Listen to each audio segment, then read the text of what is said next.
30 October 2025 अक्ट'खालि फुंनि 10 रिंगासोआव भेटागाव CSC हस्पिटालाव सासे उन्दै बैसोनि गथ' क्लास 8आव फरायबाय थानाय गथ'आ गथ' जोनोम होफैनाय खौरांखौ जोङो मोनदों आरो बिनि जि गथ'नि जि गुबै दायनिगिरि गथ'खौ जाय बेबायदि थासारिसिम लाबोदों बेनि दायनिगिरि फुबमाख्रा गामिनि आथिखाल काबुलि बागानाव थायो ब्रज कुमार ब्रह्म बिनि मुं जोङो खौराङाव मोनबाय थानाय जादों आरो बिथाङा दासिम पुलिसनि नोजोराव आरो बिथाङा गावबो सिखार जादों लोगोसे गथ'आबो बेखौनो आसि दिन्थिनानै बुंबाय थादों। बिनि गेजेरजोंनो दिनै बेबायदि समाज बेरेखा हाबा जानायनि उनाव देहायारि सोमोन्दो खालामनानै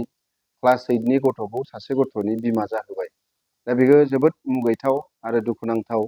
दुलाराय बर' फरायसा आफादा जोङो फरायसा आफाद हिसाबै जोंनि जे क्लास 8आव फरायबाय थानाय मोजां फरायसा बिनि फरायनाय केरियार दानांगौमोन, बिनि इयुन जिउ दानांगौमोन, बियो दिनै फेलें जानो थांगासिनो दङ। फरायसाया मोजां फरायसामोन, थाखोआव रल नाम्बार 1 क्लास 8आव। दा बेखौ बिथाङा बे ब्रज कुमार ब्रह्मआ देहायारि सोमोन्दो खालामनानै बेखौ बेबायदि थासारिसिम लाबोदों आरो बिथांखौ जोङो बिबौ सोमोन्दो जायोमोन जाय गथ' बियो ब्रज कुमार ब्रह्मखौ बिबौ सोमोन्दोनि जायोमोन। फिसौ सोमोन्दोनि सासे हिन्जावसाखौ, उन्दै हिन्जावसाखौ बेबायदि गाज्रि थासारि खालामनाय लोगोसे बिनि फिउचारजों गेलेनाय बेखौ जोङो दुलाराय बर' फरायसा आफादा सहायनो हायाखै। बेनिखायनो जोङो नोंथांमोननि चेनेलनि गेजेरजों खावलायदों बिथांखौ जिहेथु 30 अक्ट'बरावनो एरेस्ट खालामबाय मोनायाव। सानाव गथ' जोनोम होबाय फरायसाया, बिनि उनाव हर गेजेराव बिथांखौ बिजनी पुलिस थानाया एरेस्ट खालामबाय। बेखायनो जोङो पुलिस बिफानखौ साबायखर बावदों। बेबायदि समाजाव जाहाथे बेबायदि गेना आखुनि, बेबायदि गाज्रि आखुनि गोसोआ जाहाथे जायगा मोना बेखौनो खावलायदों। आरो जिहेथु बियो क्लास 8आवल' फरायनाय सासे गथ'मोन, बियो पक्स'नि आयेनाव पक्स' एक्ट बायदियै जिबायदि धारायाव गोग्लैनांगौ बेखौ बहायनानै बेखौ जाहाथे सास्ति होयो। आरो नङाबा बियो दिनै थाबैनो गयोबा बियो आरोबाव बेबायदि थासारिखौ खालामबावगोन। आरो जों मिथिनायाव बियो आगुआवबो बेबायदि थासारिया खालामदों होननानै जोंनो ओनसोलनि मानसिफ्रा फोरमायदों। आरो बेहाय जुदि आरोबाव गबावोबा बेखौ गोरलैयैनो लानानै बेबायदि खामानिजों लोब्बा थाबाय थागोन। दा बेखायनो बियो पक्स' आयेन बायदियै जि साजा मोननांगौ बेखौ मोनथारनांगोन जेरैखि जाया।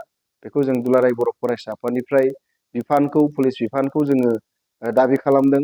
आरो दिनैहाय जोङो समाजनि गोबां मानसिफ्रा, माखासे सुबुंफ्रा बिथांखौ बेकिं खालामनानै गथ'खौ बुरखायनाय मानाय जों खोनादों। बे नङामोन होननानै बुंनो थिननाय बे थासारिफोरखौ जोङो खौरां मोनबाय थानाय जादों। दा जोङो खावलायदों नोंथांमोना बे दायनिगिरिखौ बासायनानै समाजखौ गुबुंले खालामनो दानाजा। जि दायनिगिरि बे साजा मोननांगोन, जाहाथे सोरबाया बेखौ बासायनो थांनानै गावबो दायनिगिरि जाया, बिनि थाखाय सांग्रां जानांगोन जोङो खावलायदों। आरो बेबायदि जि सुबुं बेयो जोंनि समाजनिफ्राय जोबनो नांगोन।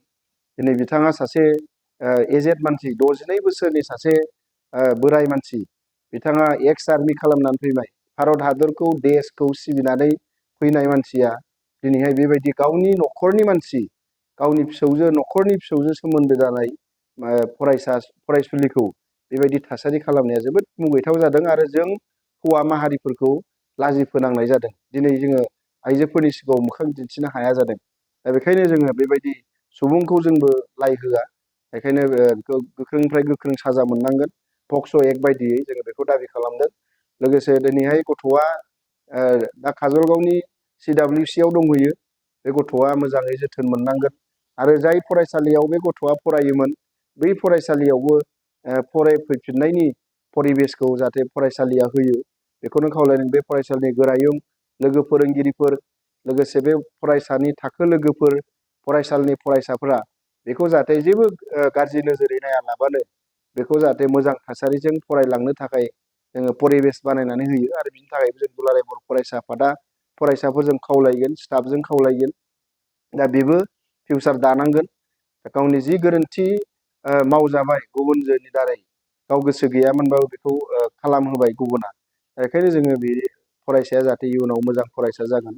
जोङो फरायसालियाव खौरां लादों बिथाङा रल नाम्बार 1 क्लास 8आव मार्कखौ नायबाय जों मार्कआ मोजां गोजा। बेखायनो जिबायदि सासे मोजां फरायसा मेरिट फरायसाया दिनै बेबायदि थासारिजों बोलि जानांबाय, सासे आखु गाज्रि मानसिनि बोलियाव गोग्लैनांबाय। बे फरायसाया जोंनि दख'रा एबसुनि टेलेन्ट सार्चआवबो क्लास 6आव बान्था मोनदोंमोन, टेलेन्ट सार्चआव बान्था आवग्रिनो हादोंमोन।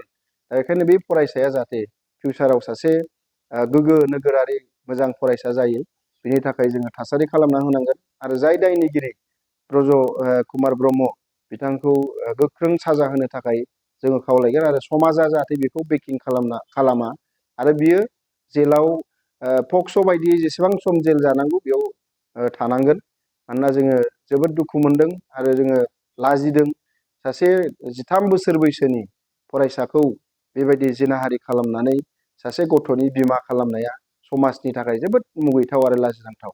बेखायनो नोंथांमोननि चेनेलनि गेजेरजों जोङो बिफान, लोगोसे पुलिस बिफान आरो जोंनि जायफोर खामानि मावो बिनि हेंथायै पक्स'नि जाय खामानि मावो पक्स' आयेनाव बिथांमोनखौबो खावलायदों जाहाथे बिथांखौ पक्स'नि नेम बायदियै जि धारा मोननांगौ बेखौ फज'नानै जाहाथे साजा मोनो। बेखौनो नोंथांमोननि चेनेलनि गेजेरजों खावलायहरनाय जाबाय।